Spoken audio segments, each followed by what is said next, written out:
Hair breakage बहुत तरह का होता है। हेयर ब्रेकेज में सबसे पहले आपको समझना चाहिए कि आपका जो बाल है वो शाफ्ट से टूट रहा है, लेंथ से टूट रहा है या फिर जड़ से टूट रहा है। वो दोनों के कॉजेज़ डिफरेंट हो सकते हैं। अगर आपका बाल शाफ्ट से टूट रहा है और आपको स्प्लिट एंड्स आ रहे हैं, मतलब आपके हेयर की हेल्थ में प्रॉब्लम है। आपका जो शाफ्ट है वो स्ट्रॉन्ग नहीं है। जो हमारे बाल की जो लेंथ होती है, जो शाफ्ट होती है, वो एक डाइसल्फाइड बॉन्ड से बनता है। अगर आपका बाल बीच में से टूट रहा है, मतलब कि आपका वो जो डाइसल्फाइड बॉन्ड है वो वीक हो चुका है, वो बीच में से टूट रहा है और आपको स्प्लिट एंड्स भी दे रहा है एंड पे। उसके सबसे इंपॉर्टेंट कारण होते हैं जो आपके हेयर प्रोडक्ट्स आप यूज कर रहे हो, जो शैम्पूज यूज कर रहे हो, जो आपके कंडीशनर्स आप यूज कर रहे हो, ऑयल्स यूज कर रहे हो, वो सही नहीं है आपके लिए। या फिर जो आप अपने ट्रीटमेंट्स यूज कर रहे हो, आप बहुत ज्यादा हीट यूज करते हो, स्ट्रेटनिंग बहुत करते हो, कर्लिंग बहुत करते हो, आप बहुत सारे अपने जो हेयर के ट्रीटमेंट्स कराते हो, जैसे केराटिन हो गया, स्मूदनिंग हो गया, स्ट्रेटनिंग हो गया। बहुत सारे ट्रीटमेंट्स हैं जो शाफ्ट को, जो डाइसल्फाइड बॉन्ड्स हैं उनको हार्म करते हैं, डैमेज करते हैं, और वो आपको ब्रेकेज भी देगा, स्प्लिट एंड्स भी देगा। आपको हेयर ब्रेकेज का प्रॉब्लम है या स्प्लिट एंड्स का प्रॉब्लम है, पहले हमेशा हेयर में रफनेस आएगा। रफनेस का मतलब है कि बाल बहुत फ्रीजी लगेंगे।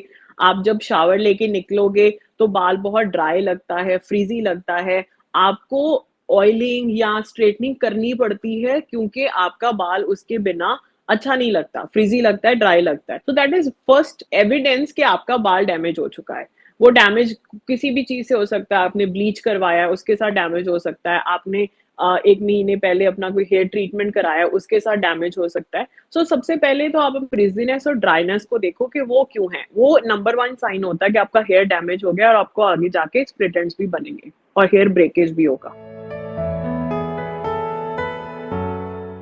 आपके जो बॉन्ड्स हैं, जो जिस प्रोटीन के साथ आपका बाल बन रहा है, उसको अगर आप ब्लीच करते हो बाल को, या फिर आप स्मूदनिंग करते हो, या फिर आप बहुत ज़्यादा अपनी हेयर स्टाइलिंग करते हो थ्रू कर्लर, या आपका जो हीट वाला आयरन रॉड होता है, अगर आप उसको करते हो तो आपका वो जो प्रोटीन है और जो बॉन्ड्स हैं जिसके साथ बाल बन रहा है वो सब टूट जाता है। वो टूट के ही आपके ट्रीटमेंट्स होते हैं। तो फिर अगर वो जो सारे हीट वाले अप्लायंसेस हैं वो आपके बाल को डैमेज करता है, तो वो आप ऑब्वियसली आपका hair damage, hair breakage and split ends को बढ़ाएगा।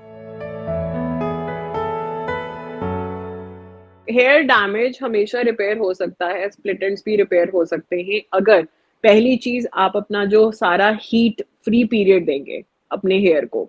आप 3 महीने लगातार कोई भी हीटेड अप्लायंस यूज ना करो, ना कर्लिंग जो रॉड होती है या स्ट्रेटनर होता है, या फिर आपकी कोई भी जो आप यूज करते हो, बिल्कुल भी अपने हेयर को हीट मत लगने दो। पहली बात। दूसरी बात, कोई भी ट्रीटमेंट मत कराओ। अगर मैंने बहुत बार देखा है, अगर कोई भी पेशेंट आता है कि मेरे हेयर ब्रेकेज है, फ्रीजीनेस है, ड्राइनेस है, मैं ये वाला ट्रीटमेंट मुझे सैलून ने एडवाइस किया, मैं ये करा लूं, आपको और डैमेज करेगा वो।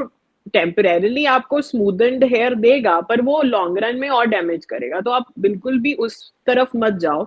जब भी आपको हेयर फ्रीजी लग रहा है, ड्राई लग रहा है, जस्ट उसको अपने घर पे आप कंडीशन कर सकते हो। Conditioners are very good. घर पे वॉश करो, अपना एयर ड्राई होने दो, एंड कोई भी हीटेड अप्लायंस या फिर कोई ट्रीटमेंट फ्री पीरियड दो, एटलीस्ट फॉर 3 मंथ्स। आपका हेयर खुद ब खुद रिपेयर होना शुरू हो जाएगा।